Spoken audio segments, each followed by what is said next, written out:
Bank ఉద్యోగుల సమస్యలను పరిష్కరించాలనే డిమాండ్తో all India bank unions 2 రోజుల పాటు సమ్మెను చేపట్టనుంది. మార్చి 23 అర్ధరాత్రి నుంచి 25 అర్ధరాత్రి వరకు సమ్మె చేస్తున్నట్లు ఇంటేటివ్ ఫోరం ఆఫ్ బ్యాంక్ యూనియన్స్ నేతలు ప్రకటించారు.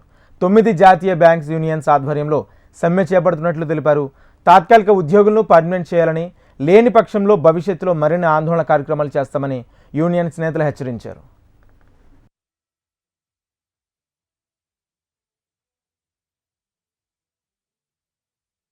ఐబీఏ అన్ని బ్యాంకుల యొక్క మేనేజ్మెంట్స్ అగ్రీ చేసినా కూడా 5 డే బ్యాంకింగ్ గురించి గవర్నమెంట్ వెనక్కి వెళ్ళిపోవడం జరుగుతూ ఉంది.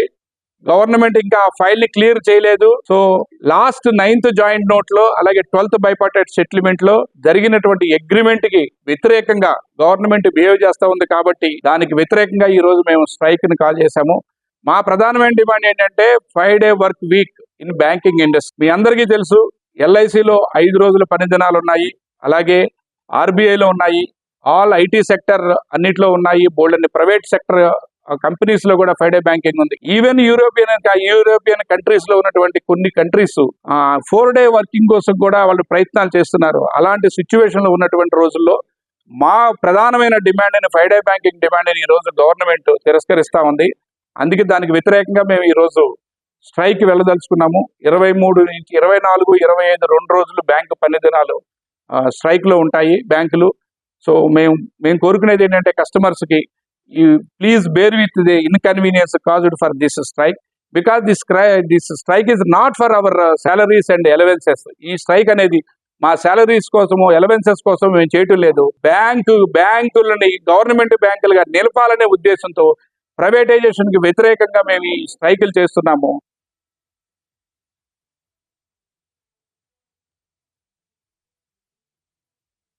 ఇండియన్ బ్యాంక్స్ అసోసియేషన్ తోనూ ప్రభుత్వాలతోనూ కూడా బ్యాంక్స్ లో ఉండేటటువంటి ఖాళీలని ఫిలప్ చేయమని చెప్పి అనేక రూపాల్లో అడుగుతూ వచ్చాం. సో గడిచిన ఒక 10-15 సంవత్సరాల క్రితం గనక మనం చూస్తే రైల్వే రంగం తర్వాత బ్యాంకింగ్ రంగంలోనే అత్యధిక ఉద్యోగాల కల్పన అనేటటువంటిది జరుగుతుండేది. దాదాపు 10 లక్షల మంది బ్యాంకు ఉద్యోగస్తులు పనిచేస్తుండేవారు. కానీ వాళ్ళ సంఖ్య 7.5 లక్షలకి తగ్గిపోవటం మూలాన ఖాతాదారులకు మేము ఇచ్చేటటువంటి మెరుగైనటువంటి సేవ ఏదైతే ఉందో అది ఎఫెక్ట్ అవటమే కాకుండా బ్యాంకుల యొక్క లాభదాయత మీద కూడా ఆ రకమైనటువంటి ఎఫెక్ట్ పట్టం చూసాం. అందుకని గడిచిన కాలంలో చేసినటువంటి చర్చలు ఈ రకమైనటువంటి ఫలితాలు ఇవ్వలేదు. కాబట్టి బ్యాంకింగ్ రంగంలో ఉన్నటువంటి 9 సంఘాలు United forum of bank unions ఆధ్వర్యంలో ఇవాళ 24-25 తేదీల్లో సమ్మె చేస్తున్నాం. మొన్ననే ఇండియన్ బ్యాంక్స్ అసోసియేషన్ చర్చలు పిలిచింది. కానీ ఈ ప్రధానమైనటువంటి డిమాండ్స్ మీద ఎక్కడా కూడా డిస్కషన్ చేయకపోవటం, పరిష్కారం చూపకపోవటం అనేటువంటి పరిస్థితి వల్ల ఉత్పన్నమైనటువంటి 18వ తేదీన అంటే నిన్న సెంట్రల్ లేబర్ కమిషనర్ కూడా డిస్కషన్స్ పిలిచారు. కానీ ఏమాత్రం ఆమోదయోగ్యమైనటువంటి పరిష్కారం ఎక్కడా కూడా లభించలేదు.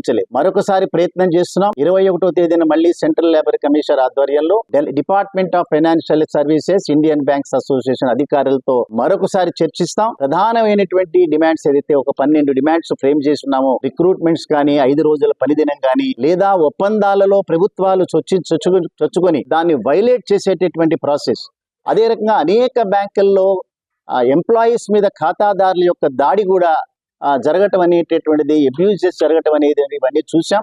సో వీటన్నిటి మీద ఒక ఆమోదయోగ్యమైనటువంటి పరిష్కారం కోసం తీవ్రంగా ప్రయత్నం చేస్తాం. లేని పక్షంలో 24-25 తేదీల ఆ 2 రోజులు కూడా సమ్మె చాలా ఉధృతంగా జరుగుతుంది. దేశంలో ఏ బ్యాంకు కూడా 24-25 తేదీ పనిచేసేటటువంటి అవకాశం లేదు.